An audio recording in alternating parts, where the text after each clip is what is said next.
Cher Monsieur Povana-Aupa, ces paroles, vous les aviez déjà prononcées le 30 novembre 1968 à votre retour d'exil. 8 longues années loin de votre pays n'ont pu entamer votre combativité et affaiblir le soutien de votre peuple.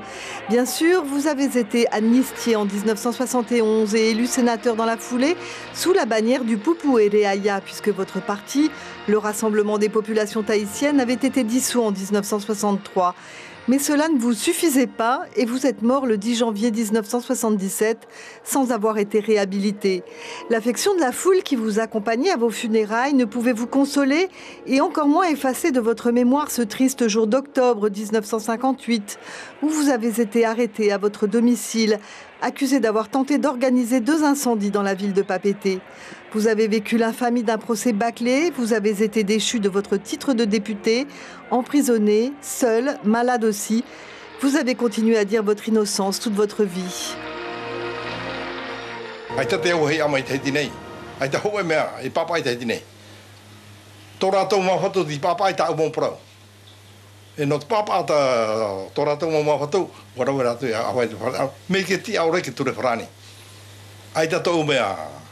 Parlementaire iritia. To mana no para to tiara. Ai iritia afa hiwo fora auri. Mais que vous reprochait-on vraiment? D'avoir plaidé pour le non au référendum de 1958 sur la place de la Polynésie dans la nouvelle constitution? Ou tout simplement parce que vous étiez populaire au point d'avoir été élu 3 fois député en 1949, 1951 et 1956? Désormais, les historiens et les politiques savent que l'on voulait vous gommer du paysage à la veille de l'implantation du centre d'expérimentation nucléaire. 193 bombes ont explosé dans votre pays malgré vos mises en garde. La raison d'État vous a fait taire et aujourd'hui, 25 octobre 2018, la justice vous innocente. Vous pouvez maintenant dormir en paix, monsieur le sénateur. Et nous allons tout de suite nous rendre à Los Angeles où se trouve l'historien Jean-Marc Regnault qui a énormément travaillé sur le dossier Povana pour apporter les preuves de sa non-culpabilité. Jean-Marc Regnault, bonsoir. Merci d'être en direct avec nous ce soir. Nicolas Sarkozy a permis en 2012 la réouverture du fonds d'archives Focard et vous avez été, vous, mandaté par l'Assemblée pour effectuer des recherches qui vous ont pris énormément de temps. Quelle est la réaction de l'historien que vous êtes ce soir? Eh bien, quand on a attendu aussi longtemps une bonne nouvelle, on a du mal à réaliser au moment où elle est annoncée, effectivement. Et je pense surtout au personnage, Povana lui-même, je pense à sa famille, et je pense à tous ceux qui, d'abord peu nombreux, puis ensuite de plus en plus nombreux, ont reconnu son innocence et ont souhaité que ce jour arrive enfin. Alors la Cour de révision de la Cour de cassation a estimé qu'il y avait un doute, Jean-Marc Regnault, sur sa culpabilité. Vous connaissez parfaitement le dossier.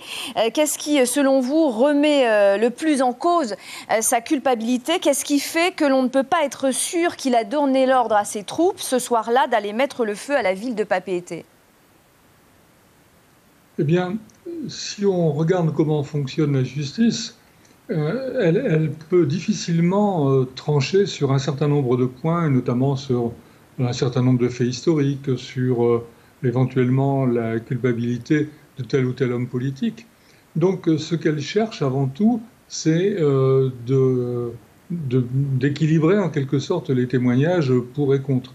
Or, il se trouve que la Cour a estimé que les témoignages contre Povana étaient plutôt des témoignages fabriqués, et qu'il n'y avait aucune certitude donc, sur sa culpabilité. Par rapport au témoignage. Donc merci beaucoup Jean-Marc Regnault d'avoir été en direct avec nous ce soir. En Polynésie, le président du pays estime, lui, que le Metua va pouvoir désormais reposer en paix. Il affirme aussi que c'était une décision attendue de tous les Polynésiens, encore plus depuis que l'ancien président de la République, François Hollande, s'était rendu auprès de la famille lors de son passage à Tahiti en 2016. On écoute Édouard Fritsch, il répond à Sandro Ly. Ce geste de François Hollande prédisait en fin de compte tout ce que nous avons su ensuite. Ça s'est prolongé ici à la présidence. avec la reconnaissance par l'État français du fait nucléaire ici en Polynésie française, et enfin aujourd'hui, la reconnaissance de l'innocence de Pouana Aopa. Vous savez, c'est une denrée rare. Je crois qu'il faut le souligner et puis à notre tour savoir dire merci à l'État de rétablir les choses. Je pense que ce travail de mémoire effectivement va annihiler les effets de l'oubli, parce que beaucoup de nos jeunes, comme pour les essais nucléaires, comme pour beaucoup de choses, ignorent leur histoire. Edouard Fritsch qui annonce que le pays décidera d'une date pour commémorer la réhabilitation de la mémoire de Pouana Aopa. Une grande décision pour les deux arrière-petits-fils présents à l'audience après plus d'un demi-siècle de combat. Ici à Papeete, la nouvelle a réjoui ses descendants, même si la réhabilitation était une évidence. Caroline Fary, Sandroli. C'est bon, papa, on a annulé toutes les charges. C'est deux phrases de 60 ans de recherche de vérité.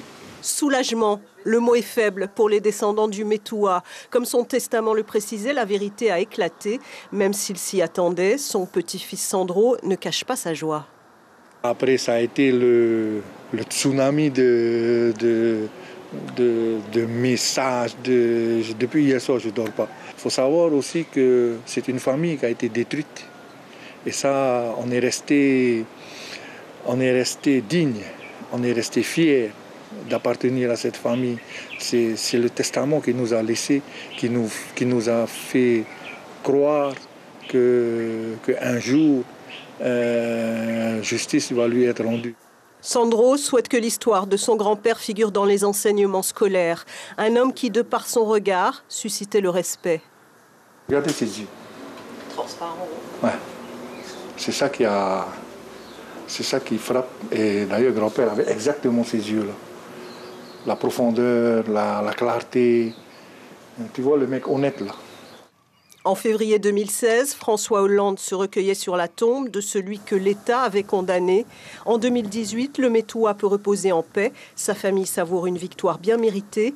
Pas de champagne pour la célébrer. Pouana Aopa n'a jamais bu une goutte d'alcool.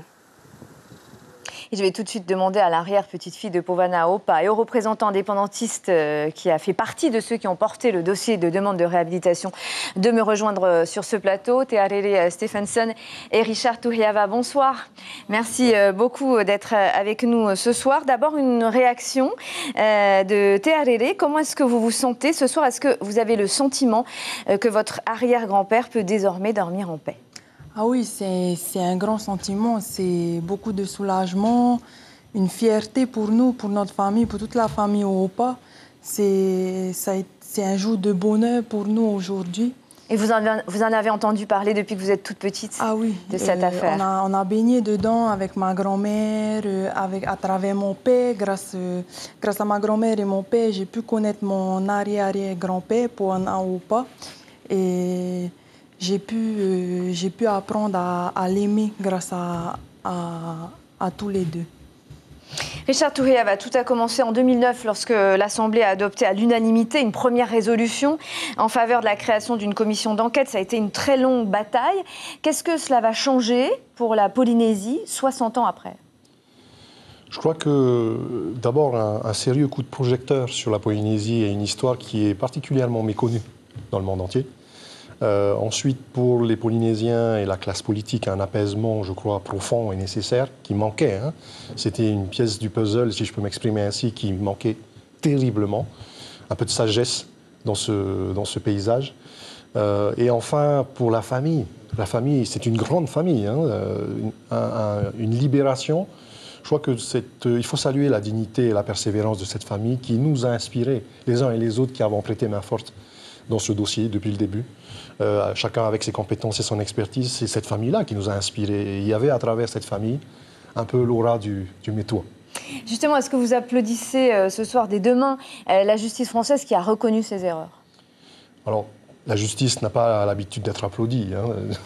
Par contre, ce qui est sûr, c'est que c'est réellement un acte judiciaire plutôt qu'un acte politique, puisque les deux présidents successifs se sont bien réservés de faire le moindre commentaire dessus en laissant les juges dans leur propre indépendance. Donc c'est une décision de justice qui a remis en question une première décision de justice. Et ça, c'est je crois, la plus grande victoire. Ensuite, un consensus politique autour, national et local, il faut le souligner aussi. C'est ce qui a rendu peut-être ce dossier plus agréable à porter pour les uns et les autres.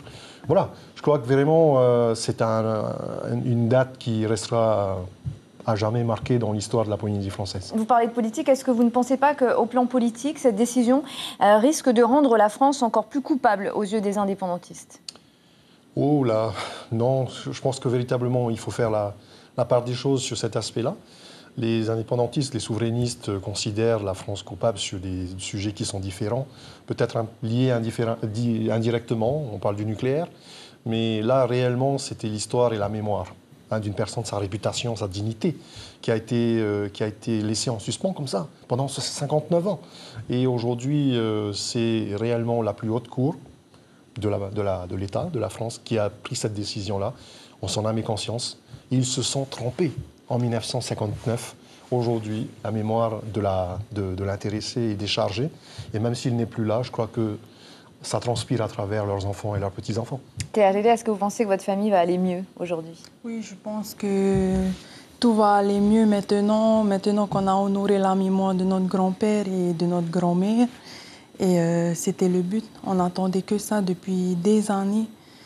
Ma grand-mère a vu son arrestation et moi je suis fière d'avoir vu sa réhabilitation. Merci beaucoup Théa Stephenson, merci beaucoup Richard Touhiava d'avoir été nos invités ce soir et d'avoir répondu à nos questions.